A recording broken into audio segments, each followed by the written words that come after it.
Perkembangan merupakan pola perpindahan atau perubahan yang dimulai sejak konsepsi dan berlangsung sepanjang rentang perkembangan manusia. Salah satu karakteristik dari perspektif lifespan development adalah multidirectional, di mana beberapa komponen atau dimensi perkembangan mengalami peningkatan, tetapi yang lainnya mengalami penurunan.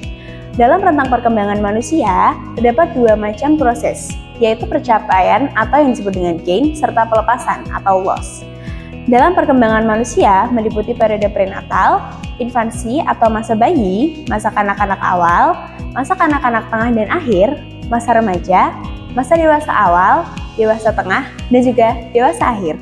Lanjut usia atau yang lebih dikenal dengan nama lansia merupakan istilah yang sering digunakan untuk manusia dengan usia 60 tahun ke atas. Pada masa ini, manusia banyak mengalami penurunan kemampuan, penurunan berpikir sistematik, fluid intelligence, kecepatan berpikir, dan lain-lain. Pada masa ini, mereka bisa terkena gangguan-gangguan kesehatan karena kesehatan tubuh yang menurun. Salah satunya adalah demensia. Demensia atau pikun usia tua adalah hilangnya fungsi kognitif secara multidimensional dan terus-menerus yang disebabkan oleh kerusakan organik sistem saraf pusat. Penderita demensia mengalami kemunduran dalam kemampuan daya ingat, di mana mereka mudah kehilangan memori secara perlahan, kehilangan keseimbangan dan propriocepsi, tidak mampu melakukan tugas dengan baik, kehilangan kepribadian, dan bahkan lupa mengerjakan hal-hal yang penting. Menurut Nugroho, demensia merupakan penurunan fungsi kognitif yang berat, sehingga menghambat aktivitas sehari-hari dan aktivitas sosial para penderitanya. Alzheimer's Disease International atau ADI mendefinisikan demensia sebagai sindrom penurunan intelektual bertahap yang mengakibatkan gangguan kognitif dan fungsional. Nah, demensia bukan merupakan suatu penyakit yang spesifik, tapi merupakan kombinasi dari beberapa gejala yang memiliki penyebab-penyebab. Salah satu penyebabnya adalah Alzheimer. Demensia umumnya memang disebabkan oleh Alzheimer, tetapi dapat juga disebabkan oleh hal-hal lain seperti perubahan vaskular di otak, Parkinson's disease, Lewy body disease, kekurangan vitamin, masalah pada kelenjar tiroid, infeksi otak kronis, atau dapat pula disebabkan oleh efek samping pengobatan. Bahkan terkadang, orang dengan depresi berat juga dapat terlihat seperti demensia. Seseorang yang mengidap demensia belum tentu mengidap Alzheimer, tapi seseorang yang mengidap Alzheimer sudah pasti merupakan penderita demensia. Tapi apa sih Alzheimer itu? Alzheimer adalah sebuah penyakit neurodegeneratif dan umumnya mempengaruhi fungsi kognitif, termasuk memori, pemikiran, dan perilaku. Alzheimer diduga terjadi karena adanya penumpukan protein beta amiloid yang menyebabkan plak pada jaringan otak. Pada penyakit Alzheimer, kerusakan saraf akhirnya mempengaruhi bagian otak yang memungkinkan seseorang untuk melaksanakan fungsi tubuh dasar seperti berjalan dan menelan.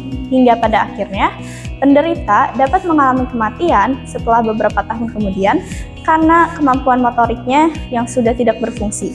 Penyakit ini merupakan penyebab paling umum dari demensia dan ditemukan pada lansia dengan umur 65 tahun ke atas.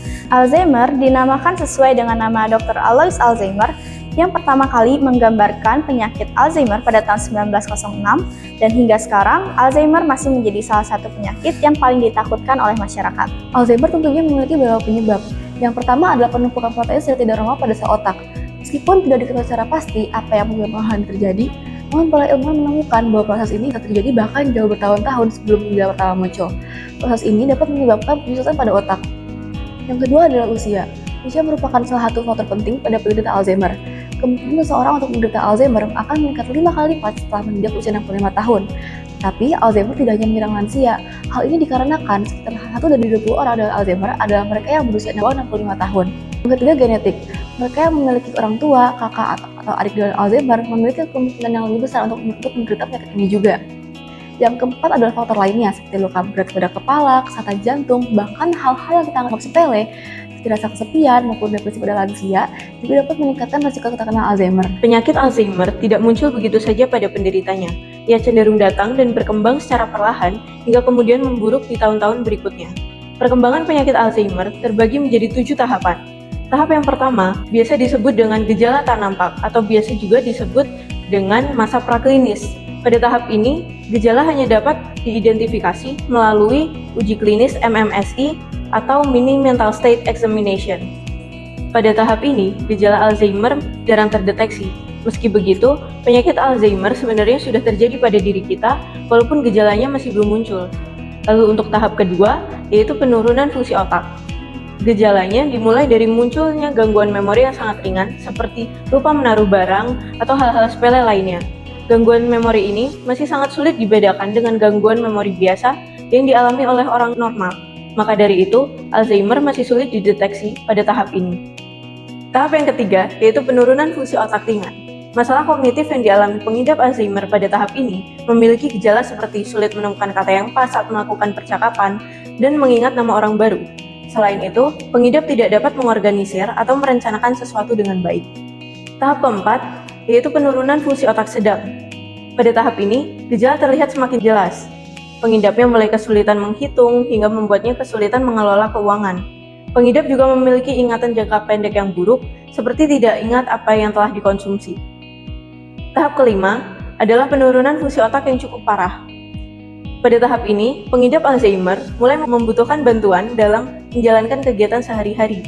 Mereka akan kesulitan saat mengenakan pakaian, tidak mampu mengingat hal sederhana, dan selalu kebingungan. Namun, pengidap masih bisa mandi atau ke toilet secara mandiri. Mereka juga masih mengenali anggota keluarganya. Tahap keenam, yaitu penurunan fungsi otak berat. Pada tahap ini, pengidap Alzheimer mulai membutuhkan pengawasan konstan dan seringkali membutuhkan perawatan profesional.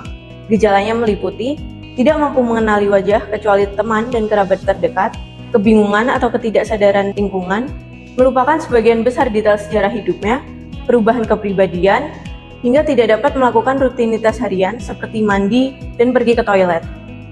Yang terakhir adalah tahap ketujuh. Tahap ini merupakan tahap penurunan fungsi otak yang sangat parah.